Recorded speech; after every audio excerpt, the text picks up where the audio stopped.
I'm Kelly, 35, a single mom living in Fort Collins, Colorado. My daughter Grace, 13, has Down syndrome. She's the light of my life, always smiling, always finding joy in the little things like splashing in the pool. But my sister Denise never saw her that way. For years, Denise made snide remarks about Grace's disability, little jabs about her being slow or needing too much help. I brushed it off thinking she'd come around. Then she invited Grace for a swim day with her kids at the community pool. I hesitated. Denise wasn't exactly warm with Grace, but I wanted Grace to have fun with her cousins, to feel included. Big mistake. Denise's idea of a prank was to push my daughter into the deep end of the pool, knowing she couldn't swim there. Grace nearly drowned. When I got the call that she was in the hospital, my world stopped. Denise just laughed it off, saying, "It was just a joke, Kelly, relax." A joke my daughter could have died. When I called the police, Denise's smug face turned pale. She knew she'd gone too far. Before I share how my sister's cruel prank put Grace in danger, tell me where you're watching from, and subscribe to hear more stories about fighting for those who need it most. 7 years ago, my world turned upside down when my husband Mark died in a construction accident. Grace was only 6, just starting to show her bright, bubbly personality despite her Down syndrome. I was 28, suddenly a widow, juggling a bank teller job in Fort Collins, Colorado, and raising a daughter who needed extra care, doctor's appointments, speech, therapy, special education plans. Grace's condition affects her learning and communication. She takes longer to process things, needs clear instructions, and sometimes struggles with social cues, but her heart is pure gold. She loves swimming, giggling with her cousins, and drawing colorful pictures that cover our fridge. I'd do anything to see her smile, even when life felt like it was crumbling. Before Mark's death, my sister Denise Porter and I were tight. Growing up, we shared everything: secrets, late-night talks, dreams about the future. Denise, 3 years older, was the bold one, always ready to take charge. I looked up to her, leaned on her when things got tough. After Mark passed, she was there helping with meals, watching Grace so I could catch my breath. Her husband, Christopher Porter, a quiet civil engineer, would tag along, fixing things around my house: a leaky faucet, a wobbly chair. Their kids, Haley, now 15, and Dylan, now 11, were Grace's favorite people. Haley especially had a knack for making Grace feel special, patiently playing games or helping her with crafts. Dylan was younger, more impressionable, sometimes mimicking his mom's tone without realizing it. Things started shifting after Denise and Christopher got married 8 years ago. Denise changed, not all at once, but in small, cutting ways. She'd make comments about Grace, little digs that stung. At a family barbecue, when Grace struggled to hold a sparkler, Denise said loudly, "She's almost 7. Kelly, shouldn't she be past that by now?" The backyard went quiet. Christopher changed the subject, but Grace's confused frown broke my heart. I brushed it off, told myself Denise didn't mean it. She was just stressed, maybe running her real estate business, always chasing the next big sale. Over time, the remarks got sharper. When we'd go on family walks, Denise would sigh if Grace lagged behind her steps, careful and deliberate. "Can't we move faster?" "My kids are bored," she'd say, glancing at me like I was holding everyone back. Once at a Christmas dinner, she suggested I look into special facilities for Grace, saying it'd give me my life back. I was floored. Grace wasn't a burden, she was my daughter. Christopher just sat there, avoiding my eyes, while Haley shot her mom a look and helped Grace with her plate. I bit my tongue, not wanting to ruin the holiday, not wanting to lose the family connection Grace cherished. Denise's attitude seeped into our family dynamic. Our weekly dinners dropped to monthly, then just holidays. When I tried talking to her about her comments, she'd roll her eyes. "You're too sensitive, Kelly. I'm just being honest. Grace needs more than you can handle." Christopher would back her up, not with words, but with silence, letting her speak for both of them. It hurt seeing my sister pull away, seeing the sister I loved turn into someone who made Grace feel less than. But Grace adored her cousins, especially Haley, who'd spend hours teaching her new swim strokes or braiding her hair. For Grace's sake, I kept the peace-made excuses planned outings where Grace could shine like low-key picnics or movie nights at home. The worst came 2 years ago at Dylan's birthday party. Grace, excited to join the kids' games, tripped while running after a balloon. Denise laughed, not a kind laugh, but a sharp, mocking one. "Maybe stick to sitting still," Grace, she said, loud enough for everyone to hear. Haley rushed to help Grace up, glaring at her mom while Dylan hesitated, torn between joining the laughter and following his sister's lead. I pulled Denise aside, my voice shaking. "That's enough, Denise. She's trying her best." She shrugged, said I was overreacting, that kids need to toughen up. Christopher, as usual, said nothing, just handed out cake like nothing happened. I took Grace home early, her eyes wet with tears she didn't fully understand.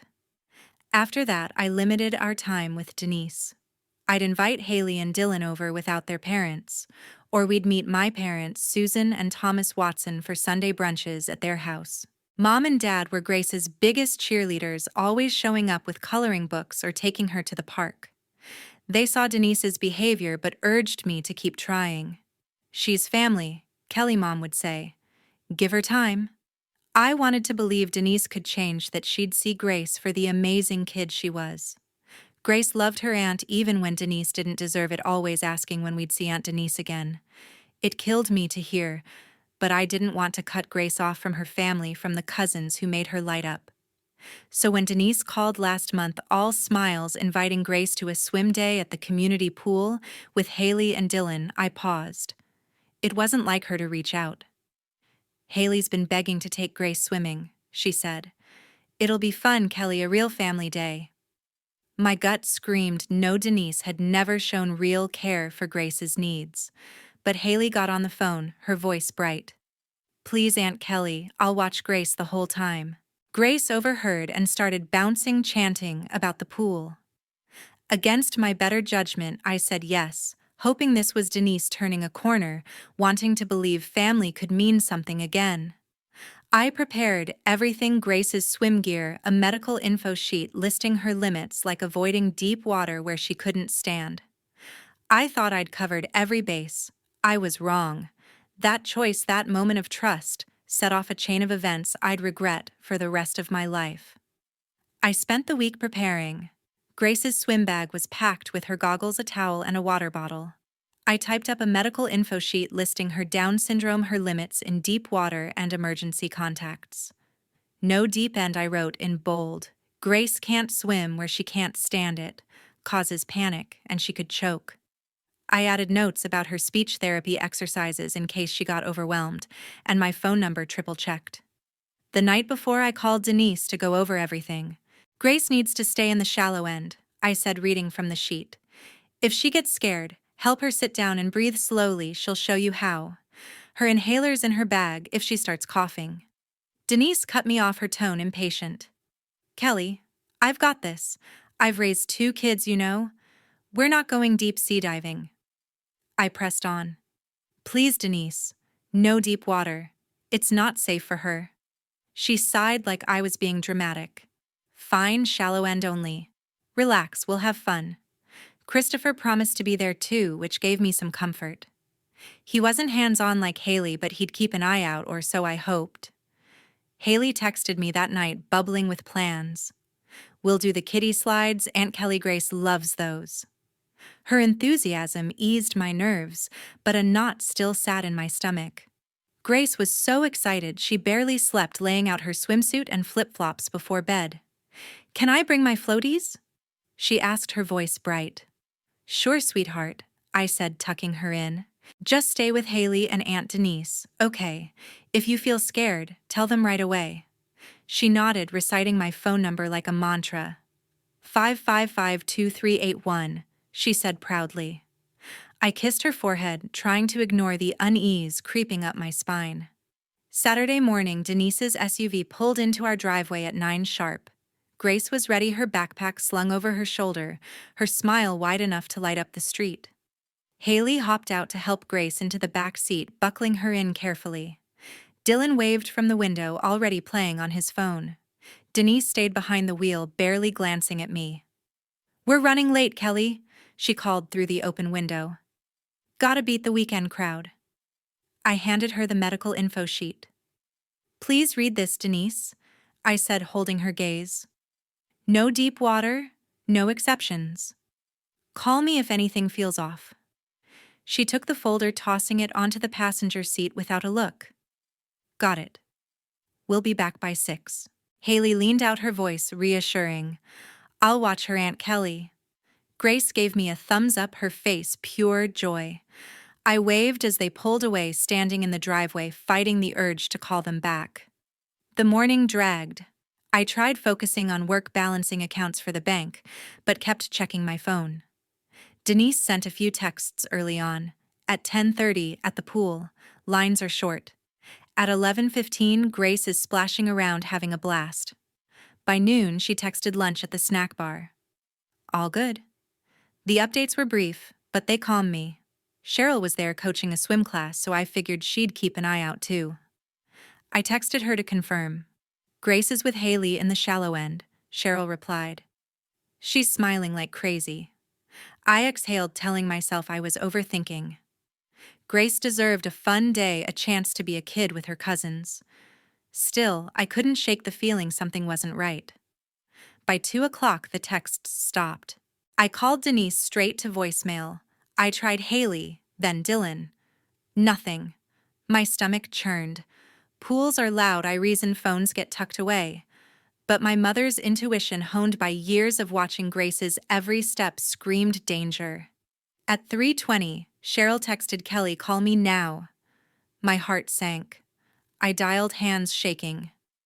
Kelly, it's bad, Cheryl said, her voice tight. Grace is in the first aid station. She went under in the deep end, she's coughing, not responding well. Paramedics are coming. My blood froze. The deep end, Cheryl, I told Denise. She cut me off. It wasn't an accident. Haley saw Denise push her. She's freaking out, hiding in the bathroom to call you. I grabbed my keys, already running to the car. Push her, Cheryl, what the hell happened? Cheryl's voice broke. Denise said it was a prank to make Grace braver. Kelly, get here fast. I called Haley as I sped toward the pool, breaking every speed limit. Her voice was a whisper, trembling. Aunt Kelly, I'm so sorry. Mom pushed Grace into the deep end. Grace was screaming, she couldn't swim there. I tried to stop her, showed her your paper, but Mom said Grace was being a baby, that she needed to grow up. My vision blurred with rage. Where's Grace now? I demanded. With the medics, Haley said. She went under, started choking. Cheryl pulled her out, but she's not waking up right. Mom took my phone, but I got it back to call you. I swallowed my panic. Haley, you did good. Tell the medics I'm Grace's mom and I'm authorizing an ambulance. If your mom tries to stop them, get Cheryl or security. I'm almost there. She sniffled. Hurry, please. The 15-minute drive to the community pool felt like an eternity. I called 911 en route, explaining Grace's Down syndrome, her fear of deep water, and Denise's reckless stunt. The dispatcher patched me through to the paramedics, and I rattled off Grace's medical history, her sensitivity to stress, her inhaler, the risks of choking or seizures if she panicked. I tried Christopher's number, left voicemails that grew sharper each time. Christopher, Grace is hurt. Denise pushed her into the deep end. Call me back now. I parked crookedly by the pool entrance, flashed my membership card, and sprinted to the first aid station, ignoring the stares from families in swimsuits. Inside, Grace lay on a cot, her face pale, an oxygen mask strapped to her mouth. Cheryl stood beside her, holding her hand while a pool medic checked her pulse.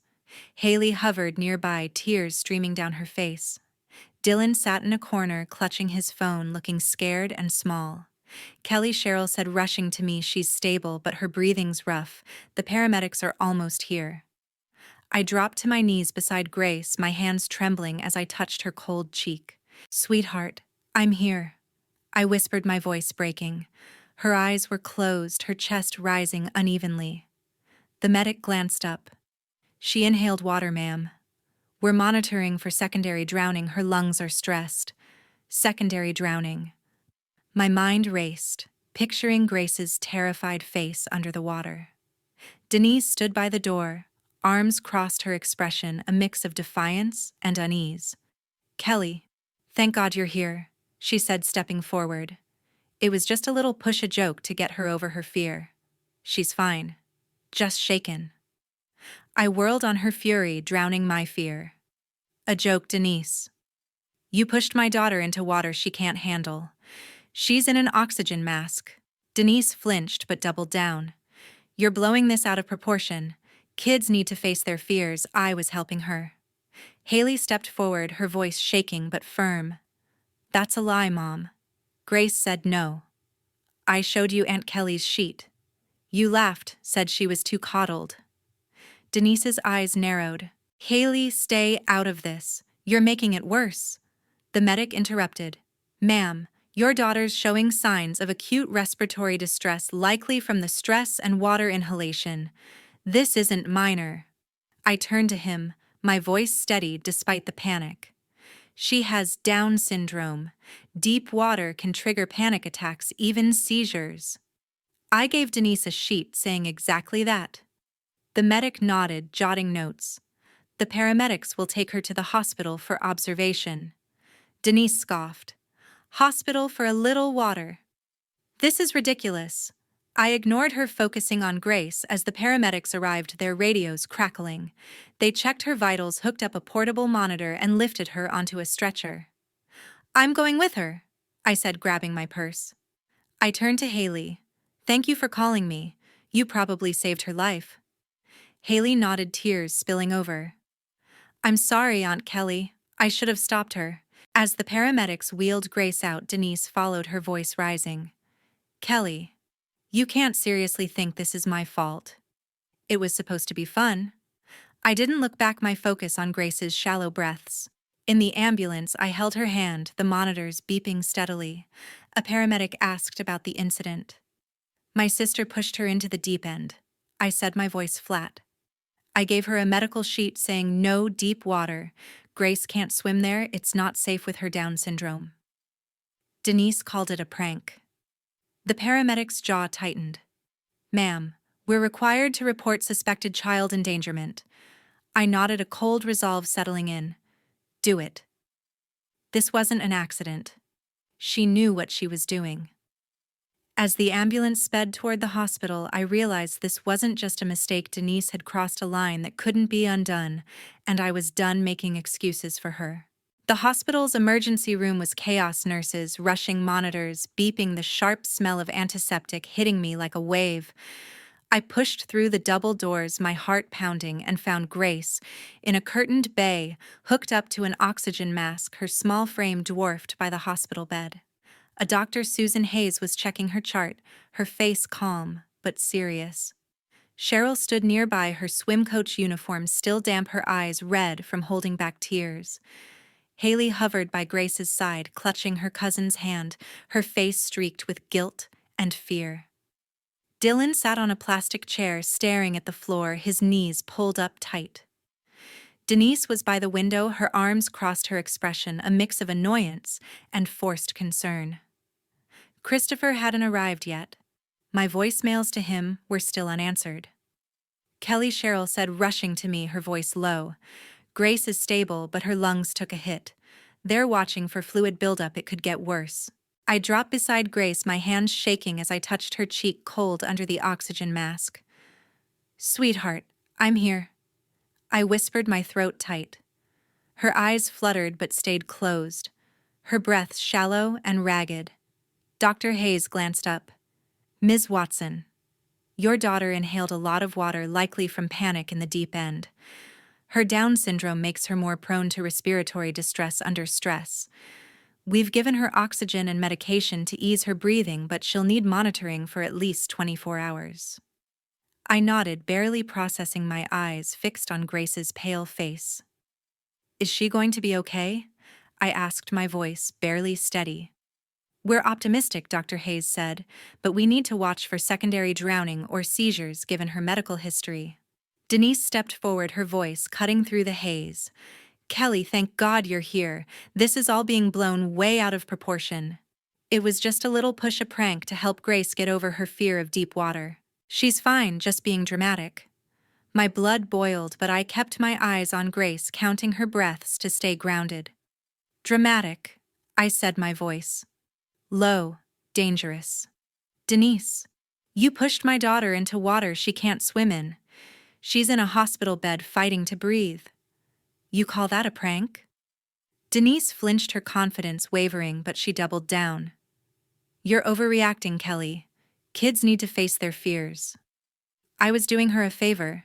She'd have been fine if she didn't panic so much. Haley's head snapped up, her hands clenching. That's not true, Mom, she said, her voice trembling but fierce. Grace said no. I showed you Aunt Kelly's sheet. You laughed, said she was too babied.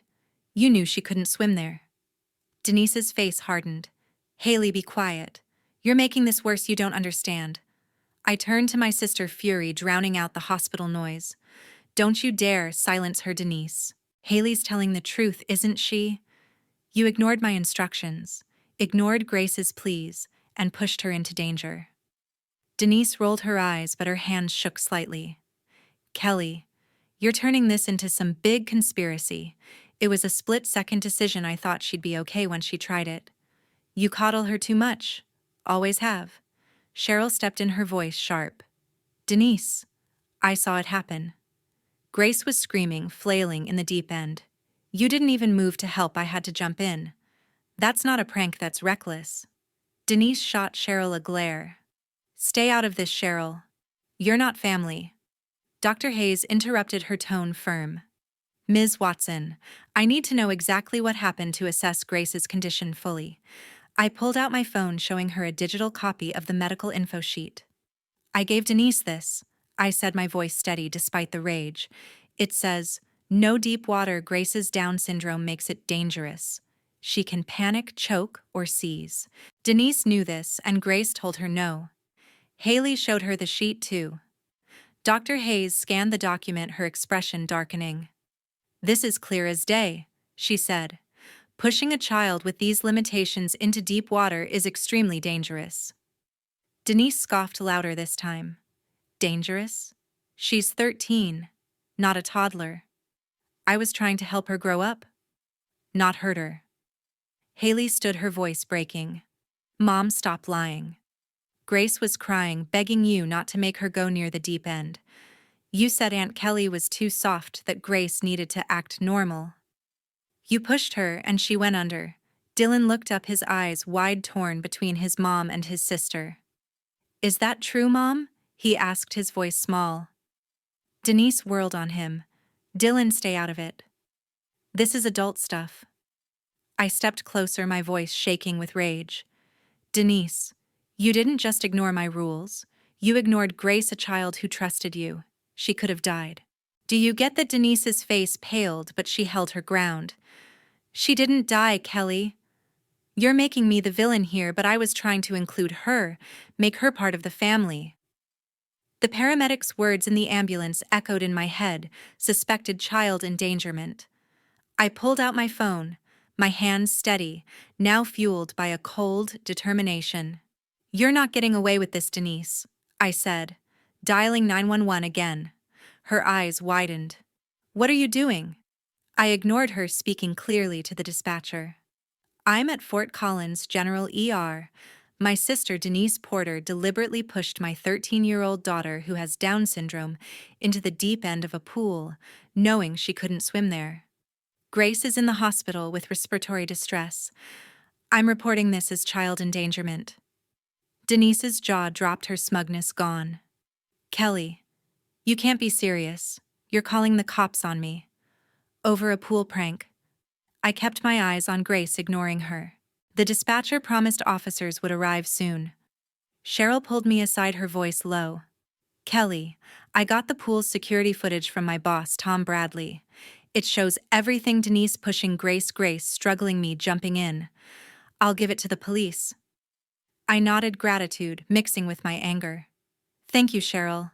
That's huge. Haley overheard, her eyes filling with tears. Aunt Kelly, I'm so sorry. I tried to stop her, I swear. I hugged her, my voice soft. Haley, you did everything right.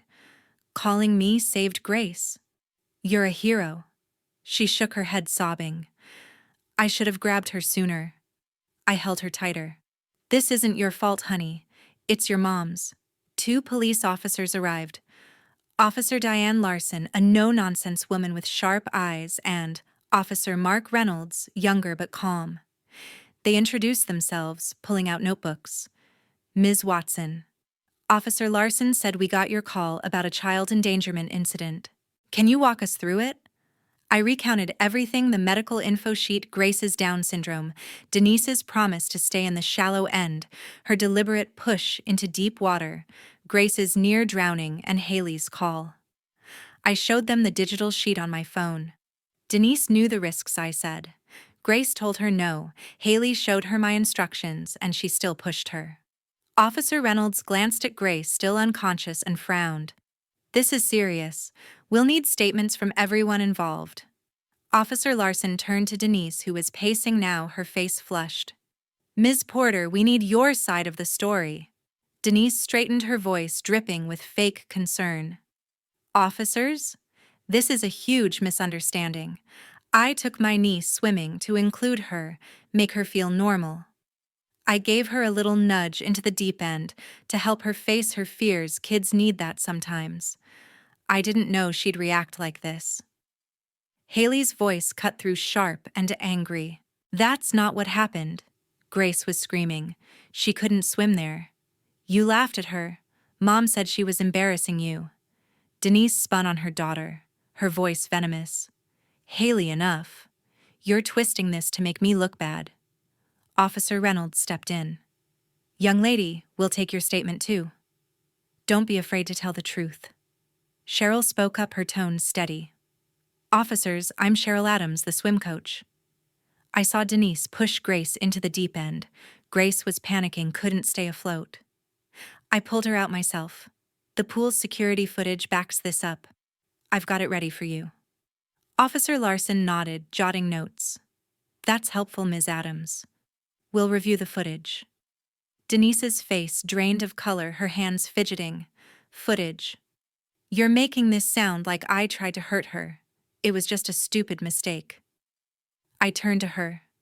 My voice cold. A mistake, Denise. You laughed while my daughter was drowning. You called her a baby for being scared. That's not a mistake. That's a choice. Christopher burst through the ER doors, his face pale, his work boots still dusty from a construction site. Kelly. What's going on? I got your messages. Is Grace okay? He glanced at Denise, then at Grace, his eyes widening. What happened? I faced him, my voice flat. Your wife pushed Grace into the deep end of the pool, Christopher. She knew Grace couldn't swim there, knew it could kill her. Grace is here because of her. Christopher's jaw tightened, but he looked at Denise, waiting for her to explain. She grabbed his arm, her voice pleading. Chris, it's not like that. I was trying to help Grace, make her braver. Kelly's twisting this. You know how protective she is. Christopher's eyes flicked to Haley, who was trembling, tears streaming down her face. Haley, he said softly. What did you see? Haley took a shaky breath. Dad, Mom pushed Grace into the deep end. Grace was crying, said she couldn't swim there. I showed Mom Aunt Kelly's paper. She laughed, said Grace needed to stop acting like a baby. Then Grace went under and Cheryl had to save her. Christopher's face darkened, his hands clenching. Denise? Is this true? Denise stammered, her voice rising. It wasn't like that, Chris. I didn't mean for her to get hurt. It was supposed to be fun. Christopher stepped back, shaking his head. You knew she couldn't swim there. Kelly told you, Haley told you. What were you thinking? Denise's eyes darted between us, her composure cracking. You're all ganging up on me. I'm her aunt. I'd never hurt her on purpose. Officer Larson interrupted, her voice firm. Ms. Porter, we'll need you to come with us to give a formal statement. Denise froze, her eyes wide. A statement?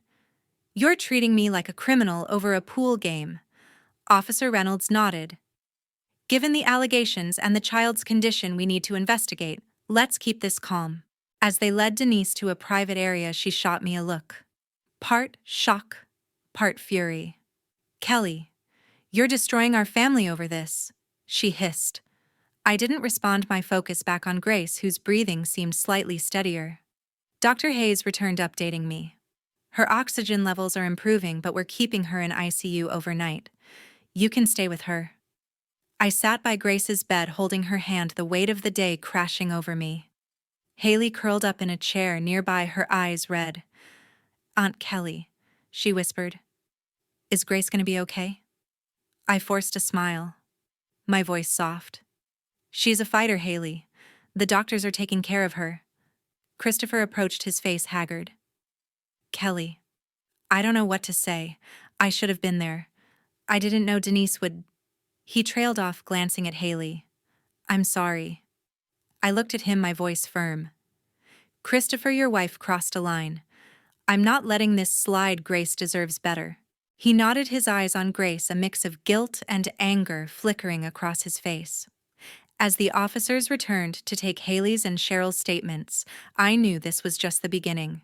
Denise had shattered something that couldn't be fixed, and I was ready to make sure she faced the consequences.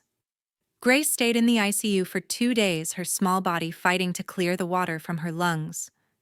I barely left her side, sleeping in a stiff hospital chair, my hand wrapped around hers.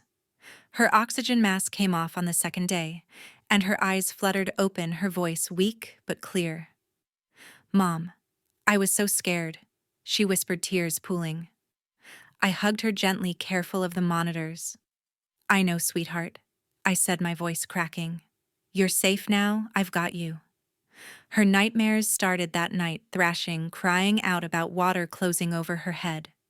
Dr. Susan Hayes referred us to a child psychologist, Dr. Emily Carter, who specialized in trauma and developmental disabilities.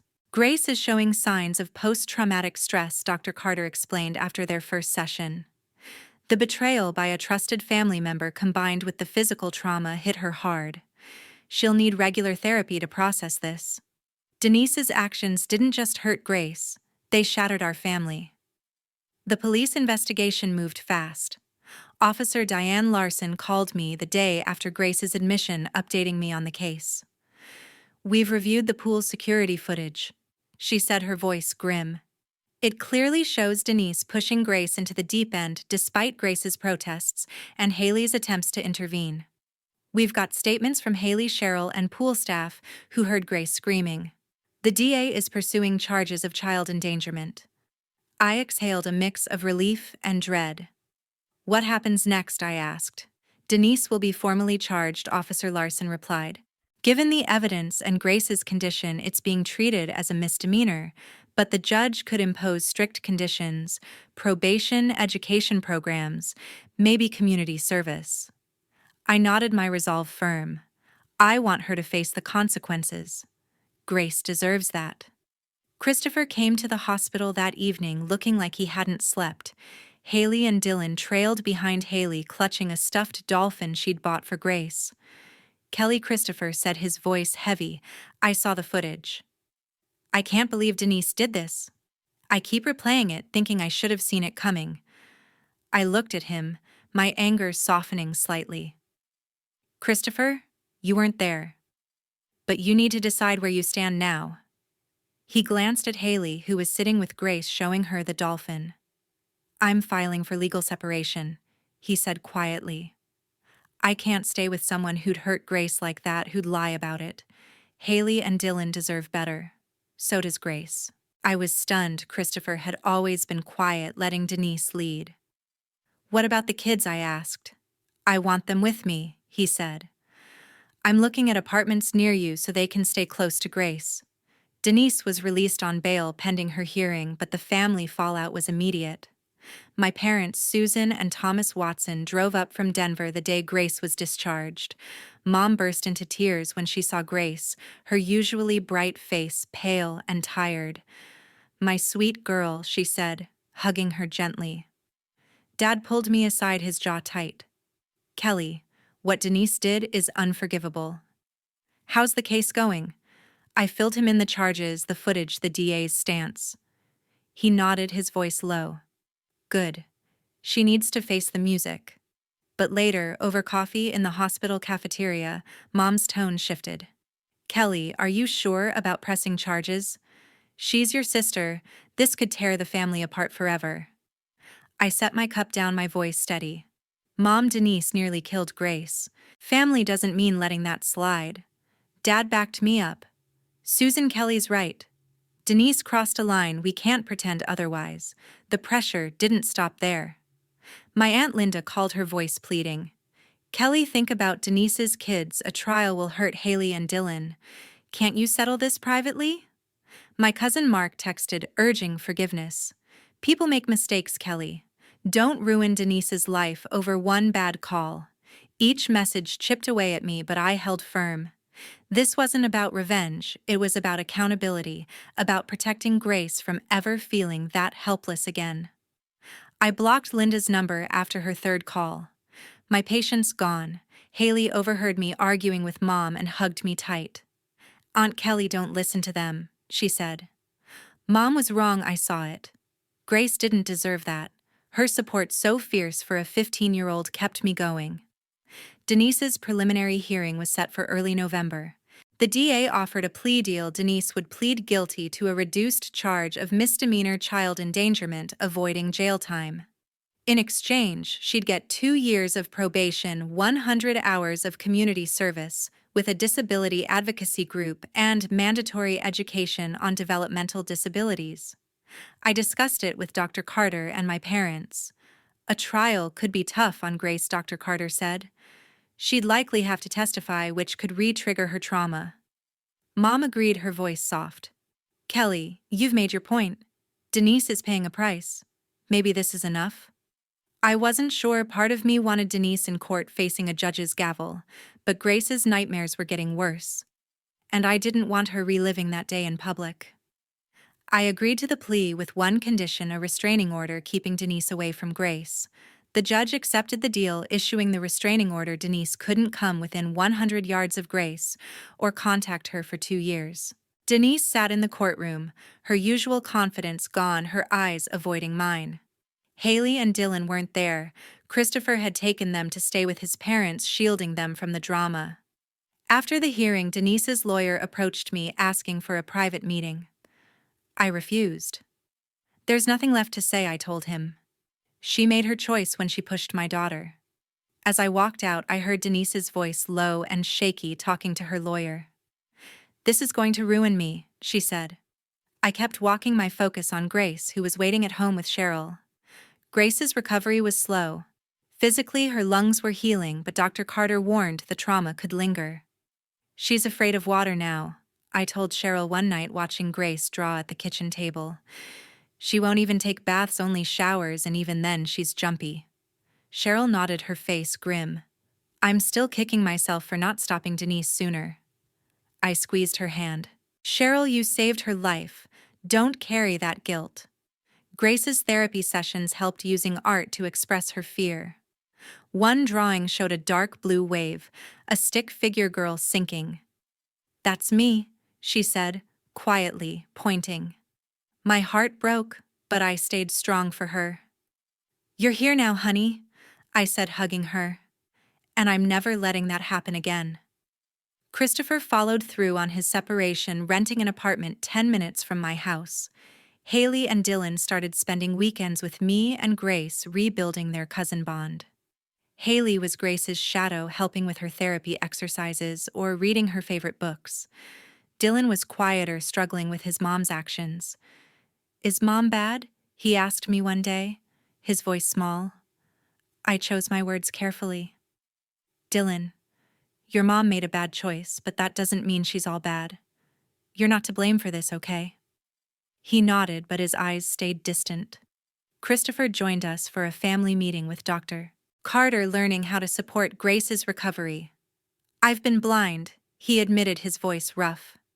"I let Denise's attitude slide for too long.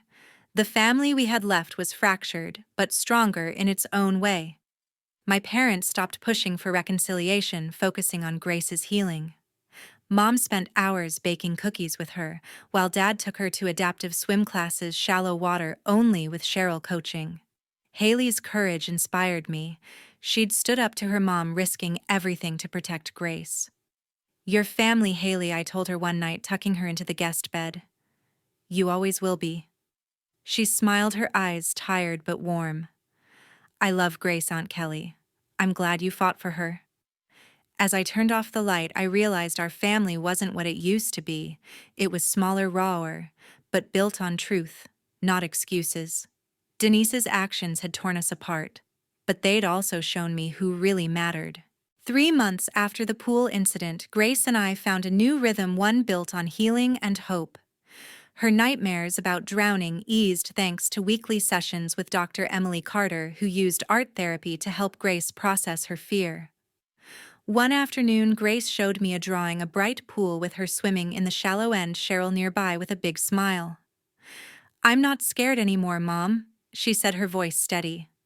I hugged her tight, my heart swelling. "You're so brave, sweetheart," I told her, kissing her forehead. Physically, Grace was back to herself, her lungs clear, but Dr. Susan Hayes warned we'd need regular checkups to monitor for lingering effects. Cheryl, my best friend, got Grace back into the pool, shallow water only with floaties and constant supervision. Watching Grace splash and laugh again, I felt a weight lift, though the memory of that day still stung. Our family wasn't the same. It couldn't be after what Denise did. My sister's plea deal kept her out of jail, but the restraining order meant she couldn't come near Grace. Denise moved to a nearby town claiming a fresh start, but word spread fast in Fort Collins. Friends and neighbors stopped inviting her to gatherings, her real estate business took a hit, and she faded from our lives. I didn't wish her pain, but I wasn't sorry she'd made her choice when she pushed my daughter into danger. Christopher stepped up in ways I hadn't expected. He finalized his separation, settling into an apartment close to our house. Haley and Dylan spent most weekends with us, their laughter filling our home again. Christopher joined us for family dinners, asking questions about Grace's Down syndrome, learning how to support her. "I was blind to Denise's behavior," he admitted one night, his voice low. "I'm trying to make it right, Kelly." I nodded, seeing his effort. "Keep showing up, Christopher," I said. "That's what matters." Haley became Grace's fiercest protector. She'd read to her help with her therapy exercises or just sit and braid her hair. One evening, as they giggled over a cartoon, Haley pulled me aside. "Aunt Kelly, I want to be a special education teacher someday." She said, her eyes bright. "Because of Grace, she's so strong, you know." I smiled, my throat tight. "That's not weird at all, Haley," I said. "You're already her hero." Dylan was slower to adjust, still grappling with his mom's actions. During a game night, he asked quietly, "Will Mom ever say sorry to Grace?" I chose my words carefully. "I hope so, Dylan, but it's up to her to change. You're not responsible for that." He nodded, shuffling his cards, a small step toward understanding. My parents, Susan and Thomas Watson, became our anchor. Mom spent hours with Grace, teaching her new recipes or playing board games. Dad took her to adaptive swim classes, cheering louder than anyone when she mastered a new stroke. "You're a champ, Grace," he'd say, his eyes shining. They stopped pushing me to forgive Denise, focusing instead on rebuilding what we had. "We lost something with your sister," Mom told me one Sunday, her voice soft. "But we've gained something stronger with you and Grace." I hugged her, grateful for their clarity. A local disability advocacy group, Inclusive Horizons, reached out after hearing about our story. Their director, Lisa Bennett, invited us to a family event. "Grace needs to know she's not alone," Lisa said over coffee, her warmth genuine. "And Kelly, you do too. Fighting family like this is isolating." She was right. At the event, Grace made friends with other kids with Down syndrome, her laughter echoing across the accessible playground. I connected with parents who'd faced similar battles, relatives dismissing their kids' needs, ignoring medical limits. Sharing our story with Grace's permission felt like turning pain into purpose. "You're giving us a voice," one mom told me, her eyes teary. "People need to hear this." Lisa encouraged me to speak at Inclusive Horizons monthly meetings. My first talk was nerve-wracking, standing before a room of parents and advocates. But I told our story: Denise's prank, Grace's trauma, the fight for accountability. The room was silent, then erupted in applause. "You're showing us how to stand firm," a dad said afterward. That talk led to more guest lectures at a community college's education program, workshops for families navigating ableism. Each time I spoke, I saw Grace in my mind, her resilience pushing me forward. "You're famous, Mom," she teased one day, grinning at a flyer with my name. I laughed, ruffling her hair. "Only because of you, honey." Christopher joined a support group for family members of disabled kids learning to be a better ally. At a picnic 6 months after the incident, he brought Haley and Dylan, who played an adapted game of tag with Grace, their laughter blending under the Colorado sun. My parents were there, Mom snapping photos, Dad grilling burgers. Cheryl coached the kids, her whistle sharp and cheerful. As I watched Grace chase Haley, her movements careful but joyful, I realized our family had changed, smaller, yes, but honest, grounded in respect for Grace as she was. Denise's absence was a shadow, but it didn't dim our light. One night, as Grace and I sorted photos for a school project, she paused at an old picture of our whole family. Denise included, all smiles at a reunion years ago. "We looked happy," she said, her voice thoughtful. "But it wasn't real, was it?" I took her hand, choosing my words. "Parts were real, sweetheart, my love for you, Haley's grandma and grandpa's. But some of it was hiding problems we didn't face." She nodded, picking a newer photo from her birthday, just us, Haley, Dylan, and my parents. "This one's better," she said. "It's true." I pulled her close, my heart full. Our journey wasn't easy, but it taught us what family really means: standing up for what's right, even when it hurts, and choosing love that sees you for you.